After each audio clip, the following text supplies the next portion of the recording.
नमस्कार दोस्तों, स्वागत है आप सभी का आपके अपने YouTube चैनल में जिसका नाम है बोर्ड परीक्षा। आज हम लोग एक्सरसाइज 2C के क्वेश्चन नंबर 5 और क्वेश्चन नंबर 6 को सॉल्व करके एक्सरसाइज 2C को फिनिश कर देंगे। तो समय व्यर्थ ना करते हुए सीधे हम एक्सरसाइज पे चलते हैं।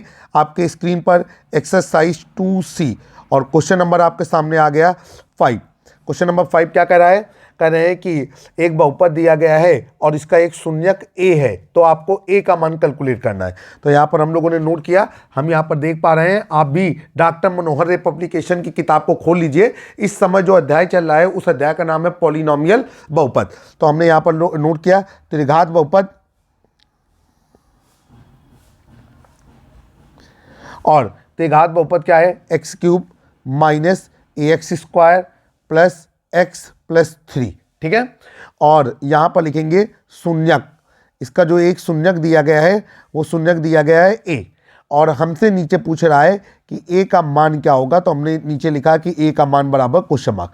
अभी हम आपको बताना चाहते हैं कि चाहे वो त्रिघात बहुपद हो, चाहे वो द्विघात बहुपद हो, चाहे वो चतुर्घात बहुपद हो, अगर उसके किसी शून्यक का मान आपको दे दिया जाए और आपको उस बहुपद के अंदर आए हुए किसी भी चर पद का मान पूछा जाए, बहुत आसान होता है। आपको सीधे उस शून्यक का मान उठा करके उस बहुपद के अंदर रख देना है और ये बताते हुए रखना है कि ये बहुपद का शून्यक है, इसलिए इसे बहुपद पे रखने पर बहुपद का मान शून्य हो जाएगा। क्योंकि आपको पता है शून्यक का मतलब होता है हल या मूल, और जब हम हल को रखते हैं तो शेष फल कुछ भी नहीं प्राप्त होता, अर्थात शेष फल का मान 0 रहता है। तो यहाँ पर सवाल को हल करेंगे। यहाँ पर हम लोग चलते हैं, लिखेंगे सबसे पहले बहुपद X cube minus A X square plus X plus 3। नीचे लिखेंगे चूंकि एक्स बराबर नहीं, अभी बात पूरी नहीं हुई, चूंकि बहुपद का शून्यक, बहुपद का शून्यक a है, अतः बहुपद में x बराबर a रखने पर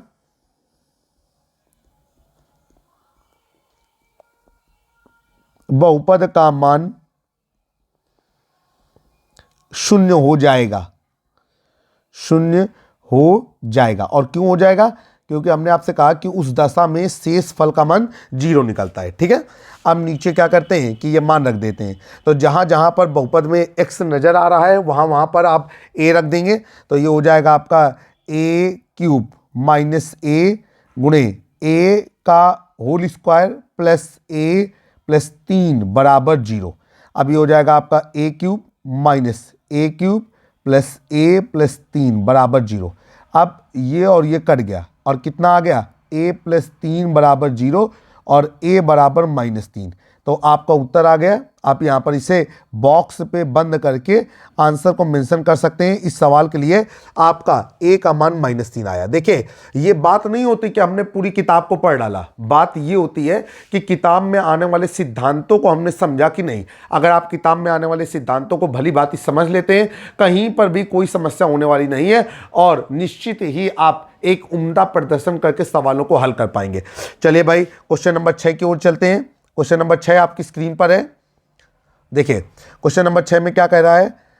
कह रहे हैं कि एक बहुपद है जिसे p ऑफ x से प्रदर्शित कर रहे हैं। तो यहां पर हम लोगों ने नोट किया बहुपद p ऑफ x। इसका मतलब क्या होता है? इसका मतलब ये होता है कि बहुपद का नाम रखा गया है p और x मेंशन कर रहा है कि ये जो बहुपद है वो x टर्म से मिलकर के बना हुआ है। अर्थात इस बहुपद के निर्माण में चर पद के रूप में x का इस्तेमाल हुआ है। और ये हो जाएगा x cube minus 5x square minus 2x plus 24। और आपसे कह रहा है कि इसके दो शून्यकों का गुणनफल 12 है, तो इसके शून्यक ज्ञात कीजिए। तो यहाँ पर लिखेंगे दो शून्यकों का गुणनफल बराबर 12। अब आपसे क्या कह रहा है कि यहां पर लिखेंगे बहुपद के शून्यक, बहुपद के शून्यक बराबर क्वेश्चन मार्क। चलिए भाई, अब सवाल को हल करते हैं। चलिए, यहाँ पर हमको सबसे पहले वही मानना होगा कि माना बहुपद के शून्यक अल्फा कामा बीटा कामा गामा है। तो यहाँ पर लिखेंगे माना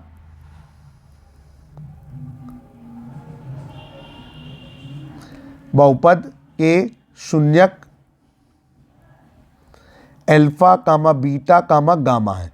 आप चाहें तो ए कामा बी कामा सी भी मान सकते हैं, लेकिन अल्फा कामा बीटा कामा गामा मानना स्टैंडर्ड रहता है, अच्छा लगता है कि अगर आप अल्फा कामा बीटा कामा गामा माने। अब हम लोग चलेंगे, अब हम लोग क्या करेंगे कि हमको अपने मन से ये मानना होगा कि जो बहुपद है उसके दो शून्यकों का गुणनफल क्या है, 12। तो हमको किन्हीं दो शून्यकों का गुणनफल 12 मानना होगा। तो ऐसी स्थिति में जब कुछ भी नहीं दिया गया हो तो पहले दो शून्यकों का गुणनफल 12 मान लेंगे, तथा हमने मान लिया कि अल्फा इंटू बीटा बराबर 12। ठीक है, प्रश्नानुसार है ये, प्रश्न कह रहा था उसी चीज को हमने यहां मर्यादित तरीके से मानते हुए हल करने की कोशिश की।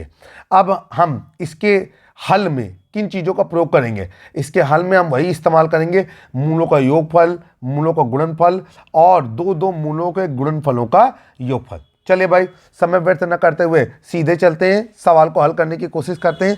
तो यहाँ पर हमने फार्मूला लगाया त्रिघात बहुपद के लिए, तो ऊपर ऑलरेडी मेंशन है कि ये त्रिघात बहुपद है, तो हम लोग सीधे लिखेंगे कि मूलों का योगफल, और देखिए भाई मूलों का योगफल क्या हो जाएगा, ये हो जाएगा आपका -x² का गुणांक बटे x³ का गुणांक। चलिए अब देखिए मूलों का योगफल क्या है, मूलों का योगफल हो जाएगा alpha plus beta plus gamma बराबर माइनस, और x² का गुणांक क्या है -5, और बटे x³ का गुणांक क्या है 1। तो ये हो जाएगा alpha plus beta plus gamma बराबर 5। ठीक है, और हम इसको समीकरण नंबर क्या मान लेते हैं, 1। उम्मीद है कि हम अब तक का जो भी हिस्सा है वो आपको सही तरीके से समझा पाने में सफल रहे होंगे। अब हम लोग लगाते हैं, चूंकि फार्मूला दो दो मूलों के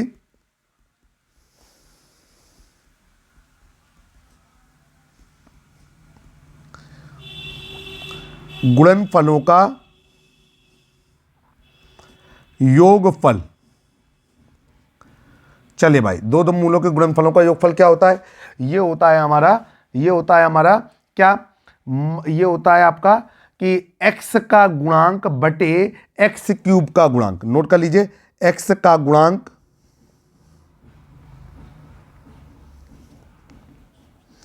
बटे x³ का गुणांक। चलिए भाई आगे चलते हैं।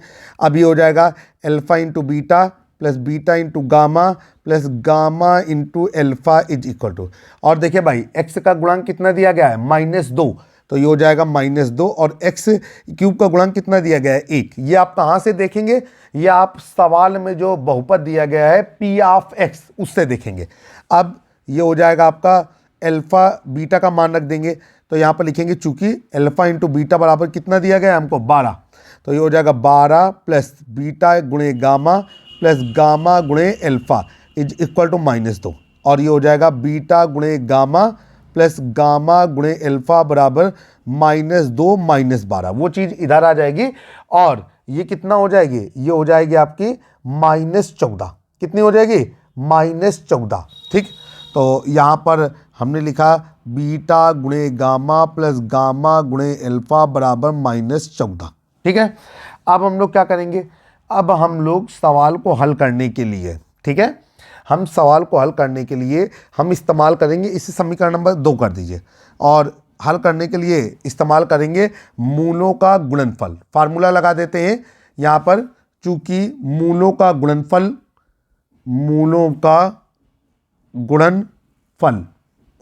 बराबर, अब भैया मूलों का गुणनफल क्या हो जाएगा, ये हो जाएगा माइनस अचर पद बटे x³ का गुणांक। बहुत बढ़िया, और जो मूल दिए गए हैं वो हो जाएंगे alpha into beta into gamma बराबर माइनस, और अचर पद कितना दिया गया है, अचर पद दिया गया है 24, तो ये हो जाएगा -24 बटे 1। ठीक है, और ये हो जाएगा alpha into beta into gamma बराबर -24। अब यहाँ पर भी हम वही मान रखेंगे कि अल्फा इंटू बीटा बराबर 12, तो ये हो जाएगा 12 गुणे गामा बराबर -24 और ये हो जाएगा गामा बराबर -24/12। यहां से निकल आएगा गामा बराबर, देखिए कहीं कहीं हम y की तरह बना देते हैं, लेकिन आपको गामा की भांति बनाना है। गामा बराबर हो जाएगा -2। ठीक है, आपने गामा का मान क्या निकाला, -2। अब हम लोग क्या करेंगे कि आप इस मान को समीकरण 1 और समीकरण 2 पे रखेंगे। तो लिखेंगे समीकरण 1 में गामा का मान रखने पर, और समीकरण 1 क्या था, alpha plus beta plus gamma बराबर, आपको दिया गया था, ये दिया गया था 5। तो ये हो जाएगा आपका, ये हो जाएगा अल्फा प्लस बीटा प्लस -2 बराबर 5। अब ये हो जाएगा अल्फा प्लस बीटा, और ये हो जाएगा -2 उधर चला जाएगा, तो ये हो जाएगा 5 धन 2। ठीक है, और 5 धन 2 बराबर क्या हो जाएगा, 7। तो ये हो जाएगा अल्फा प्लस बीटा बराबर 7। अब हमने इसको नाम दिया समीकरण नंबर 3। ठीक है, अब ये गामा का मान समीकरण नंबर 2 पे रखेंगे। तो लिखेंगे गामा का मान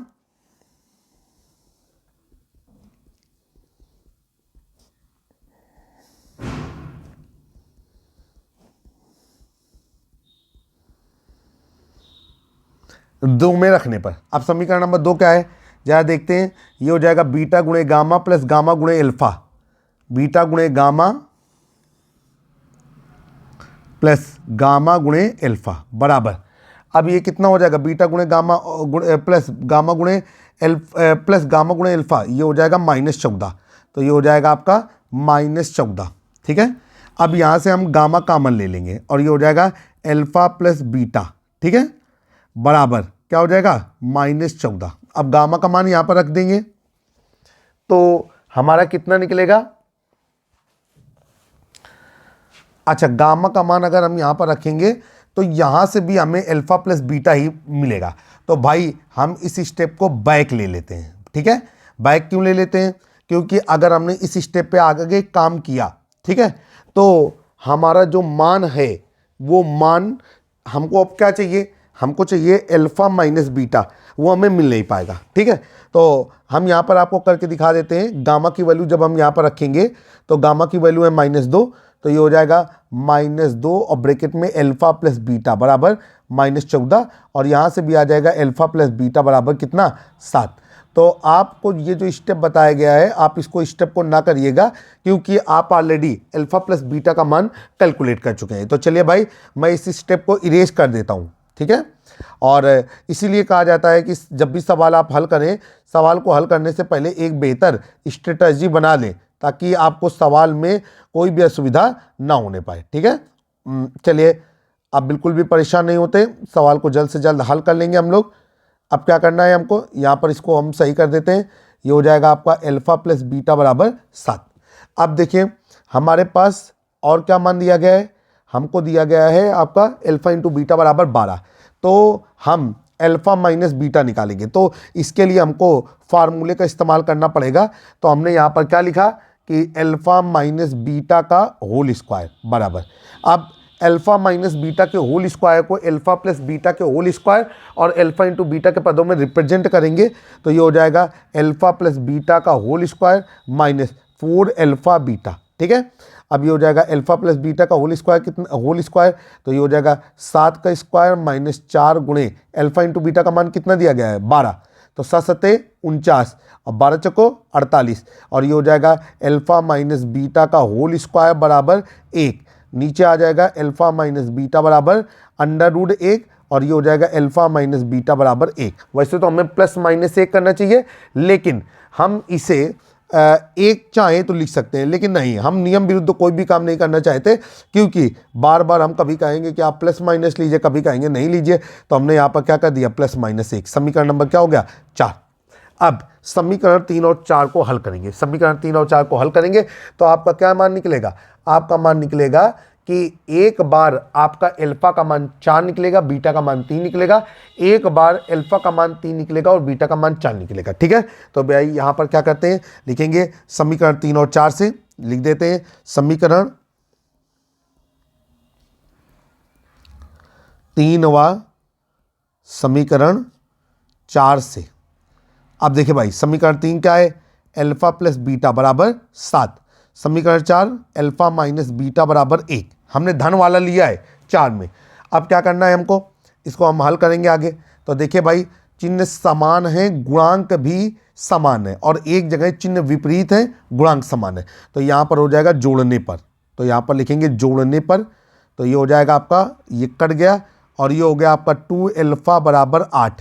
अल्फा बराबर 8/2। अल्फा बराबर कितना आ गया, 4। तो एक मान हमारा आया 4, एक शून्यक हो गया 4, और एक शून्यक हम ऊपर ही निकाल चुके हैं, गामा की वैल्यू वो कितनी है, -2। इसके बाद आप क्या करेंगे कि अल्फा का मान समीकरण 3 में रखने पर लिखेंगे अल्फा का मान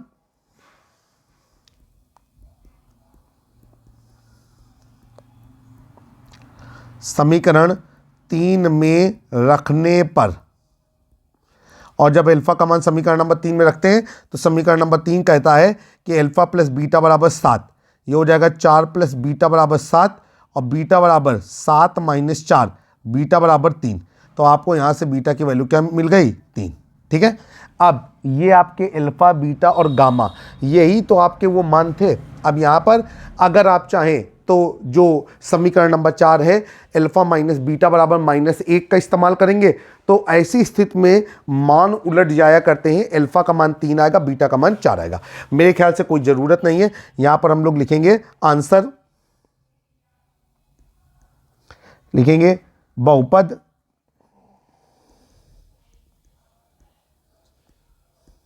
px के शून्यक,